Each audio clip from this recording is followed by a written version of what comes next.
Venerable monks, upasakas, upasikas. So, we have just now completed our meditation as well as puja. That's two both have been done. So that's like a preparation for us to listen to Dhamma, some deeper Dhamma. So now is the time to listen to a few words of Dhamma, the words of the Buddha, the truth, the reality, the way of life, the path for all of us. So it is called Dhamma, the teaching of Buddha. And Buddha has discovered or rediscovered the Dhamma. Buddha says, I rediscover the Dhamma. The Dhamma is there always, but it's just that we are unaware of it. We are not aware of it. Just like the law of physics is there, always it is there, but it's just that we were not aware of it. And because of that, we were not able to do much with the physical world. But as you know the law of physics, then you can do a lot of things. How the air works, how the temperature works, how the different earthly material works. So we have, including water, the four elements. And today, the scientific discovery that we see is due to the knowledge of the four elements of the earth.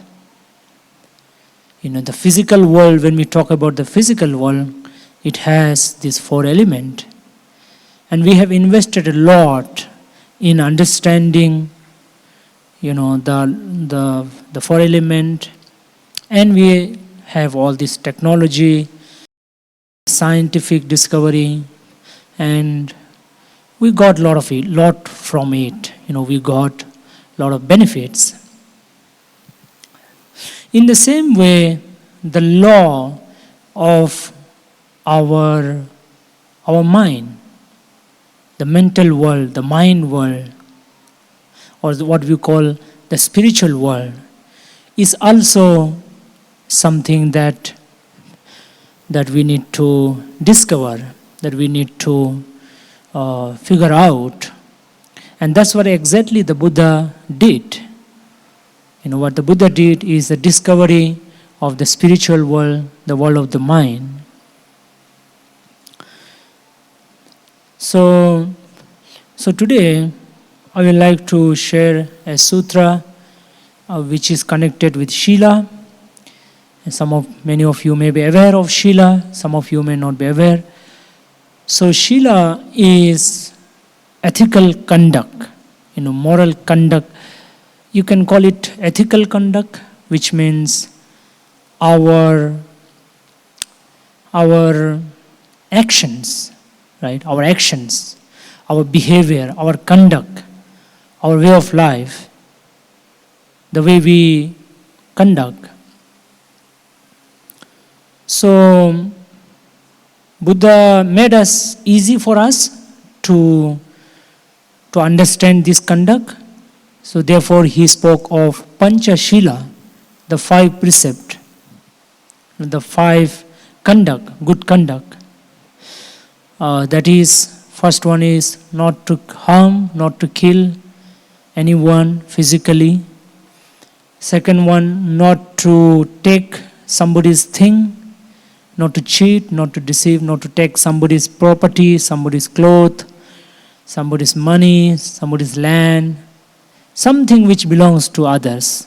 We don't take unless it is given. Adinna dana. To take what is not given. Adinna means not given. Adana means take. To take what is not given. So that is stealing. So that's the second one. Third one is kamesu michachara, which means sexual misconduct, right? Any kind of sexual abuse, sexual misconduct, hidden kind of sexual activity outside of marriage, because that's called sexual misconduct. And the fourth one is telling lie, musawada, telling what is not true. What has not happened, you said it has happened. What you have not seen, you say you have seen.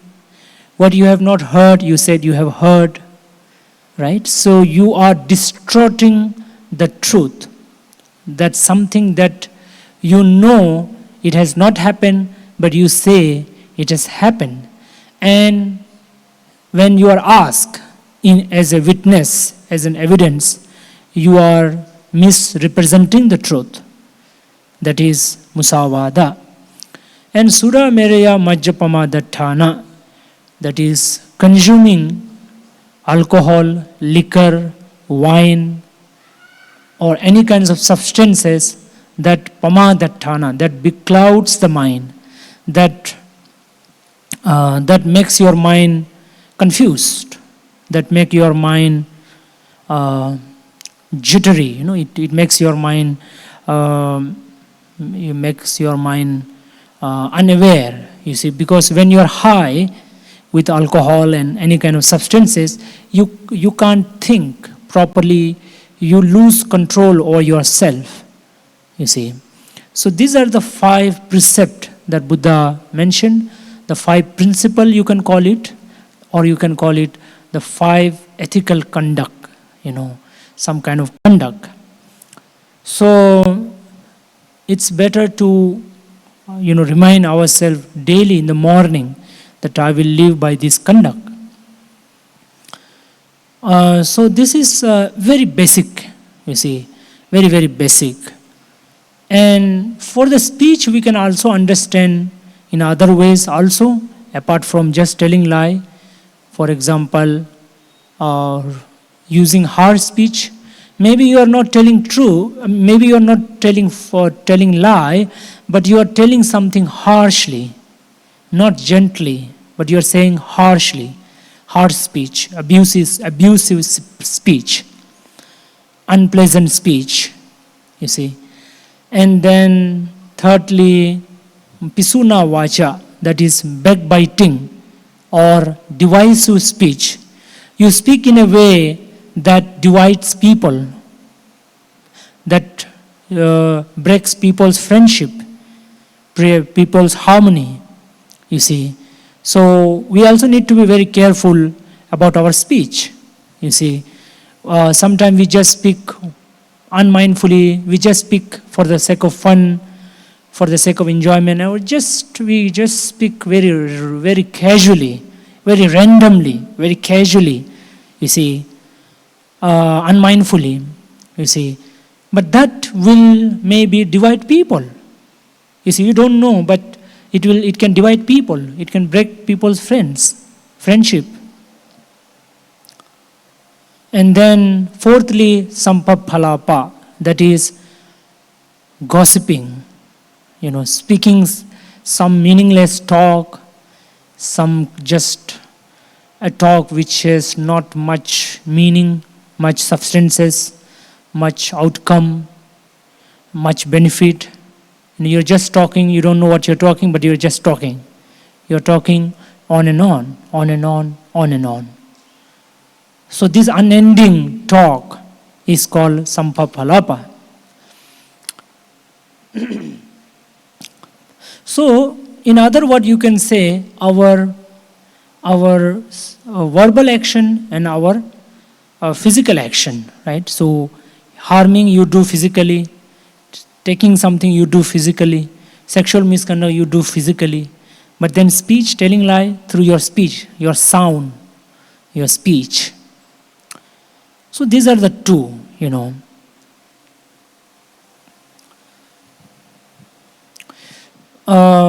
But at the same time, Buddha also spoke in some other places called Indriya Samvara Shila. You see, Indriya Samvara Shila.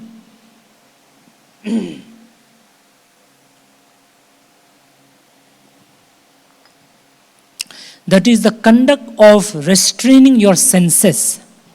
See, you have 5 senses: eye, ear, nose, tongue, body. You see, that is seeing, hearing, smelling, tasting, and touching. So these are the 5 senses that we have. They are called indriyas, faculties. They are very powerful.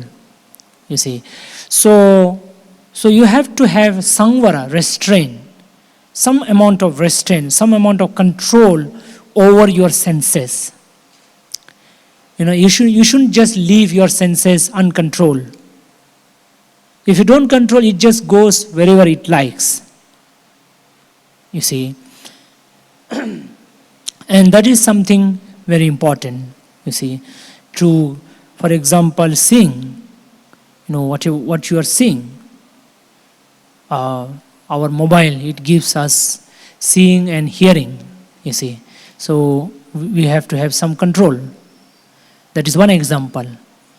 So also any other sensory thing, including food. Yeah, food, Buddha said, bhojana mattanyuta, moderation in food, right? So we have to have some kind of control, some kind of discipline, moderation over food, right? Avoiding junk food, avoiding food just for the sake of entertainment, some for the sake of your pleasure, So that's something important. I mean, we can very much relate in our today's time, the food and the content, online consumption, all the contents that you consume, whether sound or sights or, videos. So, we need to have, and also jagrata, that is to be awake, so which means not to just lie around, we just want to lie down, right? We just want to lie down. Inactiveness, we are not active, we're just being lethargic, so that's something one has to be careful. And Buddha also spoke of Patimokkha Samvara Shila. So Patimokkha is especially for monks, but for the upasakas, lay people, is to be aware of civic sense, civic conduct. How you conduct on the street or in the metro, or how you drive. No need, don't take rush drive, or don't overtake, be mindful, don't throw this kind of trash on the street. These are patimokkha. So when we speak about monks, patimokkha, it is this only. It's not like a very huge abstract thing. These are some of the these are also part of the shila, you see. To not throw the trash on the on the road. But you may think, everybody throws, if I don't throw, if I don't throw, what is the big deal? You see, you may think like that, but no. If you don't throw, keep it in your pocket or in your hand till you find some trash, then somebody will see, somebody will notice, this fellow, he is or she is not throwing, keeping in the pocket and not throwing around. So that people will see, some other people will see. And then the person will emulate your habit. And then like a infection, it will spread. A good infection, right? It spreads. So that's very important, right? You may think, oh, what is this not throwing trash on the road has to do with spirituality? You may think, right? I will throw it on the ground, on the road, but then I will go and meditate for maybe 1 hour. but, but that doesn't work like that, right? So that's one example I'm giving. Apart from that, any kind of civic sort of conduct in the society, including in your family, right? When you are in a family, you maybe wash your own plate after you are done with the food, and things like that. And do not sort of disturb other family members, you see. Do your stuff, do your bed. No need to put everything on your mother, you see. So things like that, whether in the family or on the street, in the office, in the mall, or when you're traveling, inside the vehicle or bus or metro or flight or whatever, you see. So like that, your patimokkha, that means your own conduct, you see. Indriya Sangvara Sila, Patimokkha Sangvara Sila, and Pachaya Sannisita Sila, which means your own, say your things, right? Your properties. For example, your clothes, your food, your home, your medicine. These are the 4 things. So you take care of them. You don't misuse them. So you are somewhat careful about your own property, right? Your own things, and you don't overindulge or over sort of misuse or waste them. Just because you have doesn't mean you waste them. Because you may say that I have given the money, but actually there's nothing I. Why? Because you are getting money, all this property, all this belonging, because of the larger society, right? Everybody is working for it. Today we are sitting in this hall. It's built by many people, donated, some labor, they work, engineers and contractors and donors. So even if you go on the road, so there's nothing like mine actually. Calling it mine is a very conventional thing or norm, right? In actuality, it's not yours. It's just for the sake of convenient. For the sake of convenient, it is yours. It belongs to you. But there is lot of hard work of everyone, you see. So somehow you don't waste, basically, right? You use it wisely, you don't waste it, and you are somewhat careful about it. So Pachaya Sannisita Sila, Indriya Sangvara Sila, Patimokkha Sangvara Sila, and then one more. Do you remember anyone? Indriya Sangvara Sila, Patimokkha Sangvara Sila, Pachaya Sannisita Sila, and no, I think 3. Actually, there are 4. But I'm forgetting one. So these are another way of understanding Shila, right? It is called Shila. Actually, Shila is the foundation. Just like in the building, there is foundation. If the foundation is weak, then everything is weak, right? Some earthquake happens or something happens, some overweight or something happens, and it just breaks down, right? So Shila is actually foundation. So these are the many ways of understanding Shila, and including your duties, right? Your duties, like if you're a student, your duty is to study well.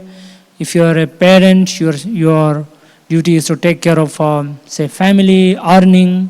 If you're a mother, take care of the children and also household thing. I mean, that is the traditional thing, but in today's time it has changed. But still, whatever duties that Ajiva Parishuddhi Shila, yes. Ajiva Parishuddhi Shila means your profession, right?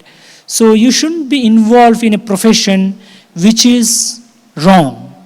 And wrong means that it is harmful to people, harmful to society, like liquor, selling liquor, or butchering, or dealing with arms, ammunitions, and prostitution, and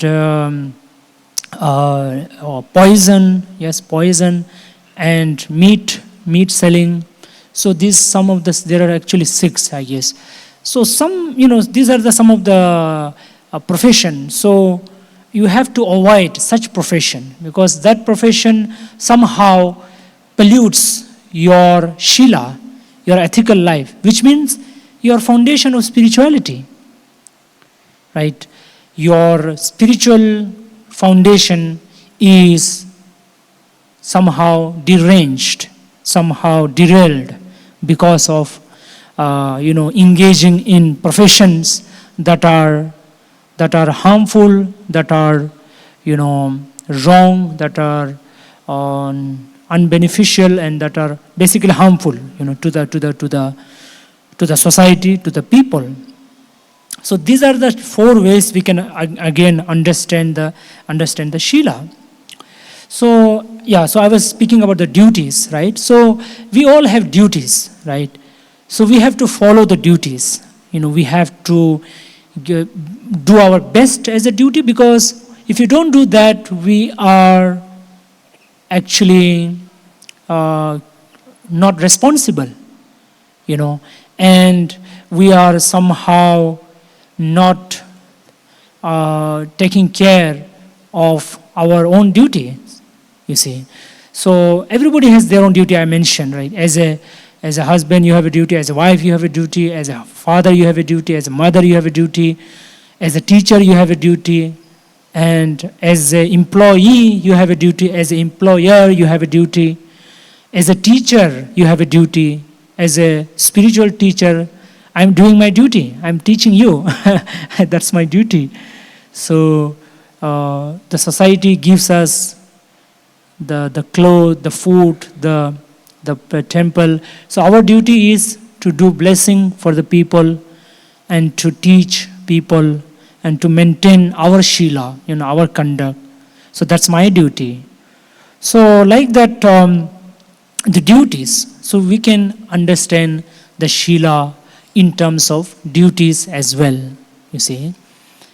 And now one of the things to take care of for our shila is our company, people, right?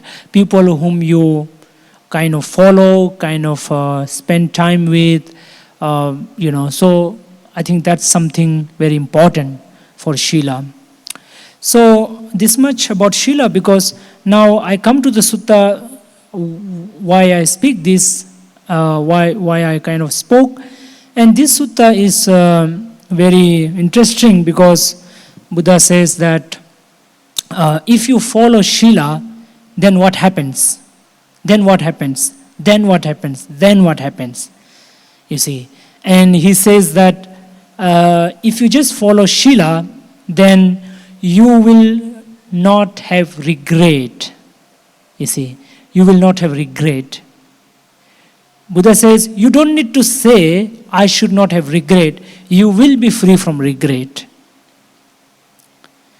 These days people, they regret, I have not done that, I have not done that, some kind of thing. But that's not really a big regret. The ultimate regret comes when we do not have shila. But if you have shila, no regret, you see. And now you may think that, Buddha is telling us to follow shila, so we have to follow shila. But that's not the case, It's not just because Buddha is saying, but Buddha has realized, experienced that following shila free us from regret. This is Like whether you are believer in a Shila or not, whether you believe or accept the fact that killing is bad or not, whether you believe it or not, killing will give you regret. No, irrespective of whether you believe it or not. It's beyond belief. It's not just about belief, right? So also, if you take somebody's thing, you will have regret, whether you believe it or not. So also, whether you engage in some wrong sexual activity, you will have regret. So also telling lies, so also, alcohol and substances like that. You will have regret, which means you will somehow have this kind of a strange feeling of, uncomfortable, some kind of disliking, some kind of confused. You will have this confusion, you will have this discomfort, disliking, and somehow you will not like it, right? So it's not just because Buddha is saying it. It is how it is. It is the natural consequences of not following Shila. Regret just comes, right? So then, let me see how Buddha takes it, this sutra, and it is actually interesting. So it's Anguttara Nikaya 10.2 Sutra, Making a Wish, Chetana Karaniya Sutta. So Buddha says, because an ethical person who has fulfilled ethical conduct need not make a wish, may I have no regret. It is only natural that an ethical person has no regret. Right?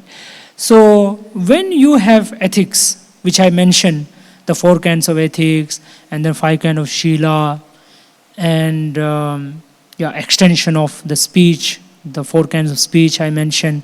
So, and also the duties that I mentioned. So these are the different way of understanding Shila,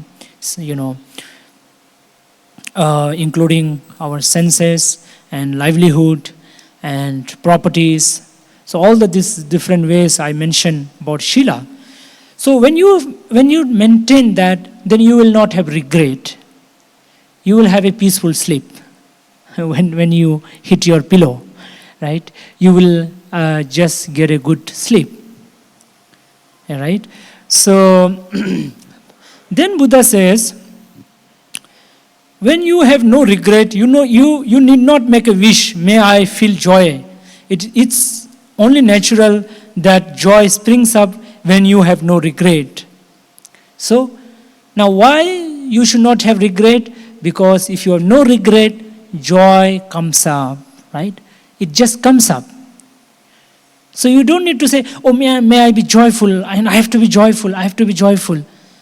If you don't have a good Shila, joy is not going to come. So you have to purchase it. How? To engage in some pleasurable activity.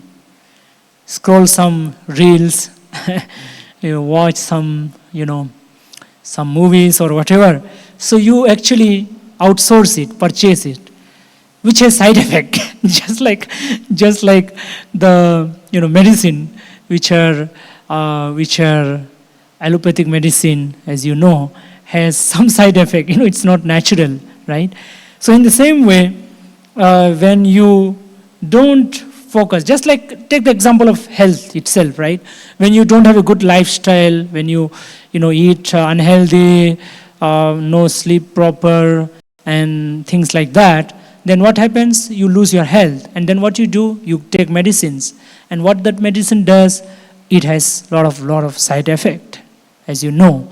In the same way, when you have Shila, you have no regret, and when you don't have regret, you have joy, right? So it just comes up, right? So the effort that you have to make is in the Shila. But as I explained today, Shila has a lot of diversification, right? It's not just about the 5 Shila. There are other way to look at the Shila, you see.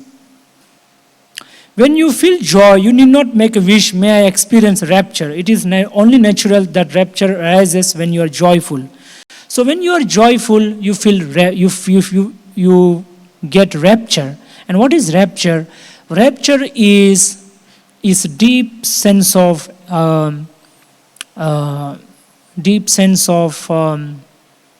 serenity. It's kind of a joy, but a more refined form of a joy, right? Just like you can say, there is butter, and then there is, say, ghee. Ghee is more refined. So also, it's then when your mind is full of rapture, you need not make a wish, may my body become tranquil. It's only natural that your body becomes tranquil. When your mind is full of rapture, so your body becomes tranquil. So there is no stiffness in your body, right? Your body is more relaxed, more tranquil. And these days what we do massage, go to massage and tranquilize your body, but that's not going to work. That's not very, very much, they are not, maybe, they maybe to some extent helpful, but that from the depth of your body, from the inner body, there is no relaxation, So when you're tranquil, when you're rapturous, you become tranquil. When your body is tranquil, you need not make a wish, may I feel bliss. It's only natural to feel bliss when your body is tranquil. So you feel blissful. And these are now much about, say, after the joy, this tranquil and all, it's more of a meditative experience. So you can also say that you are growing in meditation when your Shila is taken care, right? So you feel bliss. Bliss is a very higher form of happiness when you feel in meditation. But at least even if you don't meditate, you are joyful. At least you're joyful, right? But if you need more, you can sit in meditation and you feel this rapture and tranquil, and also the bliss. When you feel bliss, you need not make a wish, may my mind be immersed in samadhi. It's only natural for the mind to be immersed in samadhi when you feel bliss. So when you are blissful, you get samadhi, which means your mind just settles down. There is no distraction in your mind. Your mind is totally settled, stable, concentrated, and as we say in Hindi, thairav. There is a thairav in the mind. The mind just stops, and in your hand.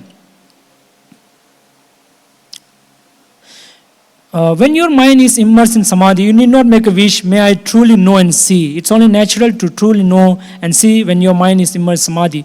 So once your mind is samadhi, once your mind is settled, concentrated, you see and see, you know and see, right? So then you actually know your mind. You know your mind as it is, and you see your mind. You see your deeper self, what's there inside you. Everything becomes clear to you, whatever it is, right? Whatever kind of your mind is, whether it is, whether there is good thing, bad thing, deep in the latent state of the mind, what we call the anusaya, you see your deeper self.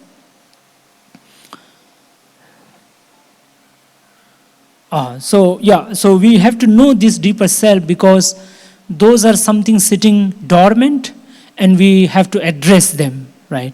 We can address them only when we have a stable samadhi, which is like some kind of microscopic viewing,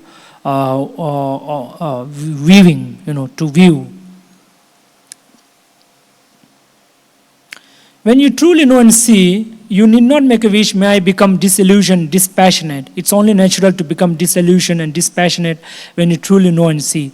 So when you actually see your own deeper self, you see your own mind and your body, how they are made up of, how they function, then you don't have a sort of attachment to yourself. There is no attachment to yourself, to others, because you see that they are all made up of so many things.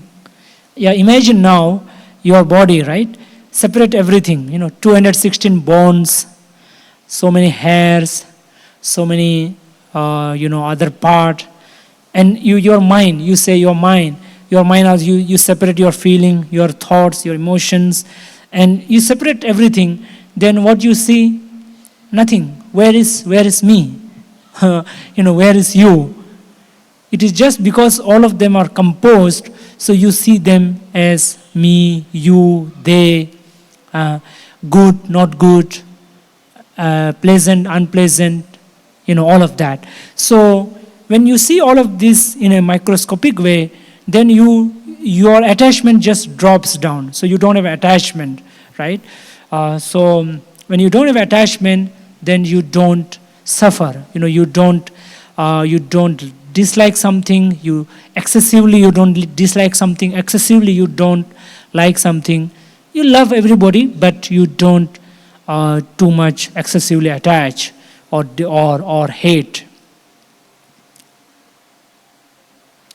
When you are disillusioned, dispassionate, you need not make a wish, may I realize the knowledge and vision of freedom. It's only natural to realize the knowledge and vision of freedom when you are disillusioned and dispassionate.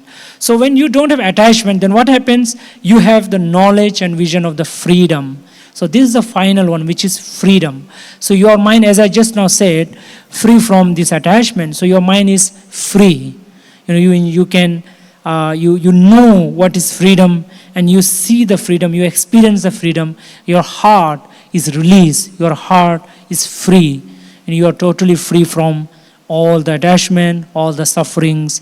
And because there is no attachment, there is no suffering, right? So you experience the freedom, the ultimate freedom inside you, because as Buddha said, the freedom is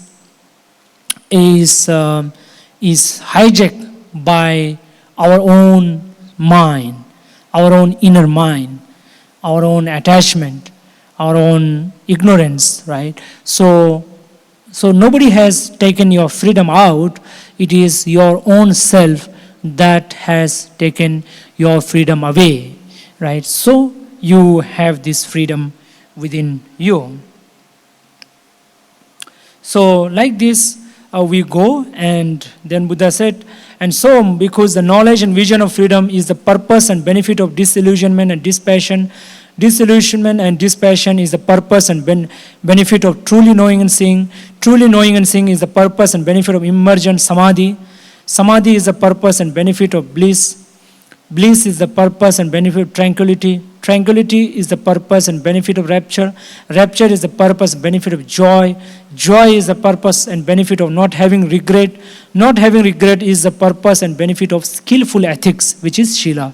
And so because good qualities flow on and fill up from one to the other, for going from near shore to the other, to the far shore. So you can see how the Shila takes us on and on from one place to the other. So it's a ground, right? So it's what we see today is Shila as a ground, as a base for our spirituality, right? So we cannot ignore the Shila and expect meditation to happen, and expect freedom to happen, expect joy to come, or tranquility, bliss, or true knowing, true understanding. They're going to come when we have a good Shila, right? Otherwise, no matter how much we read, we will not get true knowledge, true wisdom, and true bliss, true happiness, true freedom. We are not going to get, So Shila is a very, very important aspect of spirituality, of happiness, of freedom. And today, how we see that, how they just flow, how they just kind of happen from the Shila, You see, so the importance of Shila. As Buddha said, Shilena sugating yanti, Shilena boga sampata, tasma shilang vishodai. You know, by following Shila, you go to the heavenly world. You know, Shilena sugati, Shilena bhoga sampata. By Shila, you get all the happiness of life, all the pleasures in life. And tasma shilang, Shilena nibbuting yanti. By Shila, you get the freedom also. Tasma shilang vishodaya. That is why you have to follow Shila. So Shila is actually freedom. You see, now what we see today is Shila is taking us to freedom, because sometimes we think that by following the Shila we are somehow binding ourselves in some kind of cage, right? We think it's a cage. We think it's like a prison, right? By following Shila we are somehow caught and we are not enjoying, or we are not sort of freedom, we are not free, you know. And Shila, by the way, is not like a moral conduct, you know, it's an ethical conduct. Moral conduct is, when we talk about moral, it's more of somebody imposing you, right? Because you hear about this moral policing and all, right?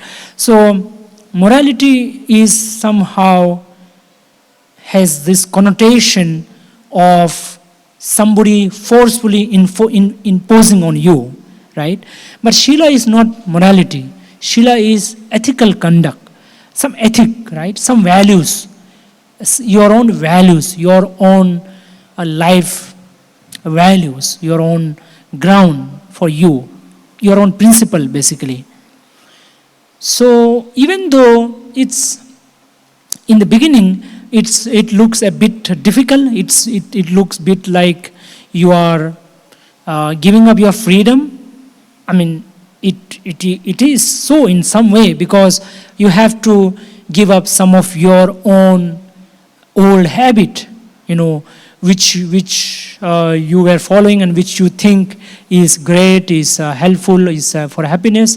But now that you need to shift your perspective, you need to go something new. So it's a big struggle in the beginning, and it's difficult that way. But ultimately, you see, it's taking you toward freedom, at least joy, if not the higher freedom, at least the joy. You know, just stay with the joy at least, you know, if not bliss and rapture and samadhi or freedom, you know, knowing all the deeper kind of knowledge and vision. But at least the joy part, you know, you get the joy.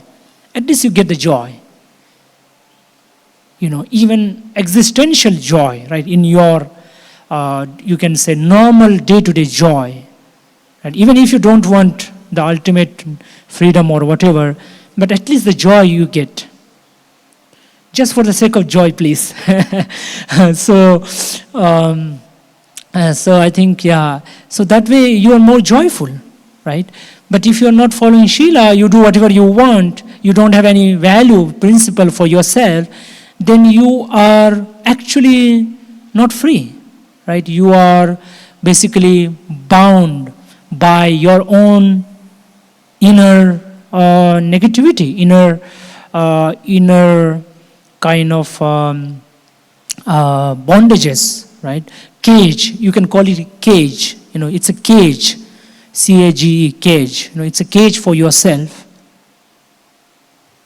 So that's something we need to see, we need to follow, and you can see that these are more of your own way of life, right?